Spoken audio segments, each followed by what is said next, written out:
Once the greatest team in CS and arguably the best team of all time, Astralis once won 3 majors in a row, but today they failed to qualify for a 3rd straight major. But where did it all go wrong for Astralis, and how did they end up here? In a uncomfortable position, he goes down with the Max 7, he can't make it happen. Finally, Pasha coming in with a refrag, but he's down. The bomb has been picked up by Dupree. They get the spray, Neo takes one, and Towns is there. And Astralis, they win the first major championship, 16-14 against Virtus Pro. Unbelievable. After winning their first major in January of 2017, Astralis were getting some pretty big results for most of the year, also taking first place in Katowice, but towards the end of the year, their performance started dropping off, and when the 2018 Boston E-League major came around in January, they dropped out in the Legend stage just a year after first tasting victory in Atlanta. These poor results led to Kirby leaving and being replaced by Magisk, which would prove to be an almost instant success for Astralis, winning nearly every single event through the remainder of 2018 and all of 2019, including 3 straight majors in London, Katowice, and Berlin. The squad were even performing well at the qualifier for the upcoming Rio major, but then China has identified the cause of the mysterious new virus. Coronavirus. As Counter-Strike transitioned into the online era, issues began popping up for Astralis, first with Glaive and soon after Sipix announcing that they were going to be taking some time away from the game due to burnout. Astralis spent the middle part of 2020 trying out 6-man rosters with multiple different players and did manage to win Pro League Season 12 with Ezitag as a stand-in, and by December, the full 5-man roster were back in action, leading them to closing the year strong, winning DreamHack Masters Winter and the IEM Global Challenge, while finishing second at both Blastfall Finals and World Finals. But even with the Avengers reassembled and putting up some good results in late 2020, they did not look nearly as dominant as they had been in years prior. And going into 2021, it was obvious that the dynasty was no longer what it once was, and things were about to go from bad to worse. In April of 2021, NIP announced that they had signed Astralis' star opera, Device. Clearly something had to change for Astralis, but losing one of the best players in the world was probably not what they would have liked that change to be. 2021 could not have gone worse for the team, and after bombing out of the Stockholm major at the end of the year, they ultimately also lost Magisk, Dupree, and Coach Sonic to Team Vitality. After this devastating loss, the only ones remaining from the once unstoppable 6 were Sipix and Glaive. Astralis brought in the 2 Danish stars of the failed Complexity project, Blamef and Config. This meant that the Astralis roster was now Glaive, Sipix, Blamef, Config, and Lucky. They were coached by Ave. Ave was quickly replaced by Trace, Lucky was quickly replaced by Farley, and this has sort of been the theme of Astralis ever since. After making 0 roster moves for more than 2 full years back in 2018 and 19, it had now turned into a revolving door. Both coaches and players coming and going without ever really performing, and often without really getting a chance to perform.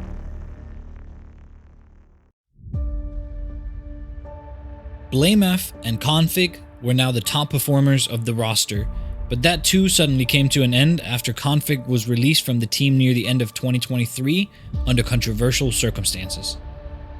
Looking back, it seems that the Astralis of old died as the news of COVID was spreading throughout the world, and the organization was scrambling to get back to the top, making one bad choice after another. Nothing seemed to be able to go well for Astralis. But then, big news.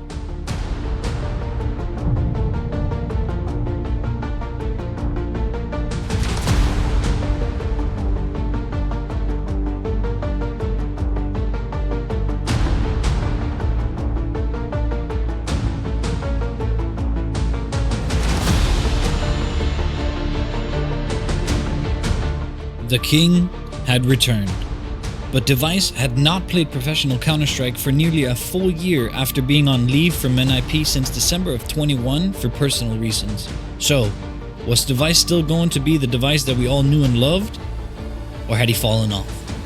Stare, caught out, one back, need more. Okay, Device is up. Puts Stico on the floor, kicks and dumping nades, and Device hunting frags. Oh, a lineup! Collateral! 4 from Device. Now it's just Device. Knows about the heaven play. If you're enjoying the story so far, the like and subscribe buttons are just 2 clicks away, and if you're about to click them, I'm truly grateful. Battle he knows about, and he deals with Hooksy. Have I not been traded yet? So he'll go hunting, and he finds JKS in the back. Plant found, Monacy out through the door, and Device executes him! Turns out, he came back like he hadn't missed a day. Everyone were kinda shocked at how Deva was playing after being away from the scene for so long. Throughout 2023, him and BlameF tried their hardest to carry the team, and while they did manage to secure a few respectable results, it just wasn't enough. Not for an organization like Astralis that have been so used to winning it all. The team even failed to qualify for the Paris Major, the last ever major in the CSGO era. At Paris, the final CSGO Major, and NIP are still fighting for that spot. So nearing the end of 2023, the Astralis owners did something that they had previously seemed unwilling to do. They opened up their wallet in a big way, making a controversial move, signing the 2 best players from their Danish rivals Heroic, Stown and Yabi. They're rumored to have spent around $2 million for these 2 players. So now, surely this was it. Surely, after spending all this money, they had finally built a roster that could win them new silverware after years of tragedy after tragedy. The new roster go to their first big event in December of 23, Bedboom Dacha, and they bomb out in horrible fashion after just 2 best of 3s, winning only 1 map. They start out 2024 on a better note, winning an albeit irrelevant tournament, but finally looking like they might be onto something. They go on to perform reasonably well in the closed qualifier for the RMR, as well as in Blast Spring Groups. And the next big tournament was Katowice 24. Again, they bomb out after losing 13-11 to Stown and Yabi's old team, Heroic, and then 2-0 to Glaive's new team, ENCE. A tough draw for Astralis, but an inexcusable performance from a roster of this caliber. Thankfully, the perfect opportunity for redemption quickly came up. It was time for the RMR, the qualifier for the first ever major to be played in CS2, and more importantly, it's to be played in Copenhagen, Astralis' home turf. After an impressive showing to kick it off, quickly dispatching of Nexus 13-5, they had to go up against Team Spirit, probably the best team at the time. After a good start, putting them up 5-3 on the T side, the game goes back and forth, and Astralis are now leading 10-7. They go up 11-9, and things are looking well for them. They're in a 5v4 with Donk out of the round and a good setup on the correct site. Device misses a crucial shot, and Jabby goes down soon after. The game is now 11-10 in their favor, but Team Spirit takes the next 2 rounds. Things are looking good for Astralis in the final round of regulation, and overtime is looking all but certain. But then the unthinkable happens. They lose a 3v1 against Shiro, and the game is over. Fair enough, no one expected them to beat a Team Spirit in top form, and Astralis actually performed much better than most people had expected. But looking back, this seems to have been the moment that broke Astralis. After this tough loss against Team Spirit, they didn't quite look the same. The next matchup was against Heroic, a team that had beaten them just 2 weeks prior, but a team that this roster should not be losing to. Nonetheless, Astralis end up losing the game 7-13. In the next game, they go on to beat Monty 2-1 without being particularly impressive.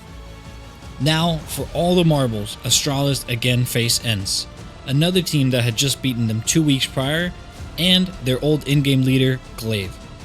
Win the game and you're going to the major, lose the game and you're going to the last chance qualifier, with 6 teams playing for one single spot at the first major in CS2 history.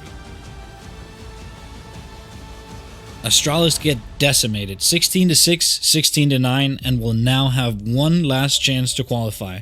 They'll face Fnatic, Gamer Legion, Bedboom, Guild Eagles, and 9 Pandas. Through seeding, they get what looks to be one of the easier opponents of the bunch to start off the bracket, but again, Astralis is not performing. They end up losing 13-11 and 13-8 to a team that they should never be losing to, and their hopes of qualification to the Copenhagen Major are gone. To make matters worse, throughout the entire qualifier, their usual pillar device was not performing. Their rock, Blame F, also did not perform to his usual standards, and their two new $1 million signings, Stown and Yabby, were playing miserably throughout the event. All this brings us to today. So, where do Astralis go from here? Do they look for new roster changes? There's no way they're getting rid of their two new players that they just paid $1 million each for. I think Device has earned the right to decide for himself if he wants to leave. I don't think the org would be particularly interested in him leaving, and I don't think that he's ready to leave yet either. Surprisingly, the only Astralis player who performed well in the event was the young talent Stare, and he's still only 19 years old. I could be wrong, but I don't think they would want to get rid of him either. That leaves in-game leader Blame F. Blame F has been taking a lot of heat for a long time for being a baiter and a stat padder.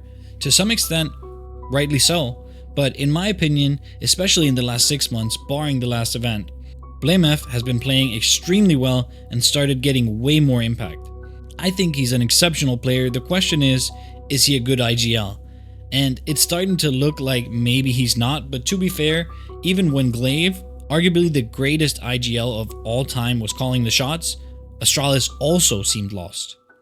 I don't think yet another roster change is the way to fix things. I think the roster has the skill and the experience required to win silverware. This begs the question, what is the problem then? To me, and I think this goes without saying, I have no special insights into the Astralis organization, so this is speculation, but from an outside perspective, what the team seems to be missing is spark. Spark meaning that fiery desire to win, not only for yourself, but for your teammate and your org. Astralis has made so many questionable decisions over the last few years that it seems that somewhere along the way, they kinda lost their soul, and I think they need to restore that before they can start winning again. They need to build a sense of togetherness and playing for the guy next to you and the orc behind you, and make it clear to the players that they stand behind them and that they believe in them. Another thing that has seemingly been missing in recent times at Astralis is a consistent, competent, and calm coach that can not only help them during the matches with strats and information, but also outside of the server to rebuild their long-lost winning culture. OG coach Rugga will be joining the squad in April, and hopefully for Astralis, he'll be able to restore them to former glory. The saddest part for me in all of this is that I think no one ever really toppled Astralis. They kinda just defeated themselves.